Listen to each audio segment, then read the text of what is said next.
प्रिय विद्यार्थियों नमस्कार। हिंदी के ऑनलाइन शिक्षण व्यवस्था में आप सबका हार्दिक अभिनंदन स्वागत। आइए प्रारंभ करते हैं हिंदी का शिक्षण। आज के हिंदी शिक्षण में हम अध्ययन करेंगे कक्षा 6 के पाठ 12। कक्षा 6 के पाठ 12 का नाम है संसार पुस्तक है। इस पाठ के लेखक पंडित जवाहरलाल नेहरू है और इस पाठ का हिंदी में अनुवाद प्रेमचंद जी ने किया है। इससे पहले के वीडियो में आपने पढ़ा है इस पाठ के शब्दार्थ और इस पाठ की कहानी। किसी भी पाठ को समझने के लिए उस पाठ के शब्दार्थ और उस पाठ की कहानी का हमको ज्ञान होना चाहिए, वो हमसे इससे पहले के वीडियो में कर चुके हैं। पाठ को पढ़ने के बाद में परीक्षा की दृष्टि से भी और संपूर्ण पाठ को समझने की दृष्टि से भी कि ये पाठ हमारी समझ में आया है या नहीं आया है, इस बात की जानकारी के लिए कुछ प्रश्न पूछे जाते हैं। और प्रत्येक पाठ में 2-3 प्रकार के प्रश्न हमसे पूछे गए हैं। उसमें से प्रश्नों का एक प्रकार है पाठ से, कहानी से या पुस्तक से प्रश्न, और प्रश्नों का दूसरा प्रकार है पुस्तक से आगे के प्रश्न या कहानी से आगे के प्रश्न या पत्र से आगे के प्रश्न या कविता से आगे के प्रश्न या पाठ से आगे के प्रश्न। और कुछ प्रश्न अनुमान और कल्पना के पूछे जाते हैं।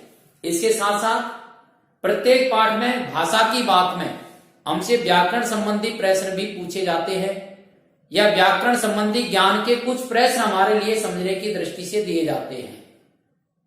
आज के इस वीडियो में हम कक्षा 6 के पाठ 12 के पत्र से प्रश्न या पाठ से प्रश्न इनका अध्ययन करेंगे। प्रश्न नंबर 1 है, लेखक ने पृथ्वी के अक्षर किसे कहा है? इस प्रश्न के उत्तर को समझने के लिए सबसे पहले हमें अक्षर शब्द को समझना होगा कि अक्षर यानी क्या होता है। अक्षर का अर्थ होता है वर्ण या चिन्ह।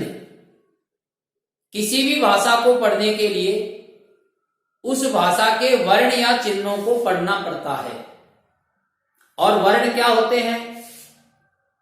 वर्ण व्याकरण की लघुत्तम इकाई होती है। व्याकरण क्या होता है? किसी भाषा को शुद्ध पढ़ना, शुद्ध लिखना और शुद्ध बोलना सीखने का जो शास्त्र है, उस शास्त्र का नाम व्याकरण है। और व्याकरण की लघुत्तम इकाई वर्ण है और व्याकरण के द्वारा भाषा का ज्ञान होता है। अर्थात किसी भाषा को सीखने के लिए उस भाषा के वर्ण या चिन्ह पढ़ने पड़ते हैं। उसी प्रकार से यदि हमें पृथ्वी को समझना है तो सबसे पहले पृथ्वी के अक्षरों को अर्थात पृथ्वी के वर्णों को समझना पड़ेगा। लेखक हमसे यही पूछना चाहता है कि इस संसार को समझने के लिए, इस प्रकृति को समझने के लिए, इस पृथ्वी को समझने के लिए इसके ऐसे कौन कौन से अक्षर है जिनको हमें समझना पड़ेगा, जिनको हमें पढ़ना पड़ेगा। तो इस पाठ की कहानी में हमने सुना था कि पृथ्वी के अक्षर इस पृथ्वी के पहाड़, पत्थर, नदियां, तारे और झरने, ये इस पृथ्वी के या इस प्रकृति के अक्षर हैं। अर्थात यदि इस पृथ्वी को हमें समझना है तो हमें पहाड़, पत्थर, नदी, झरने, तारे, इनका अध्ययन करना होगा। लेखक ने इन्हीं को पृथ्वी के अक्षर कहा है। देखिए समझाया भी गया है। लेखक ने छोटे बड़े पत्थर, जीव जंतु, पेड़ पौधे, नदियां, पहाड़ व अन्य छोटी बड़ी वस्तुओं को पृथ्वी के अक्षर कहा है। अब प्रश्न नंबर 2,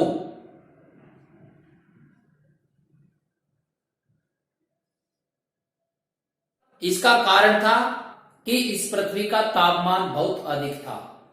तापमान अधिक था अर्थात हमारी यह जो पृथ्वी थी ये लाखों वर्ष पहले बहुत अधिक गर्म थी।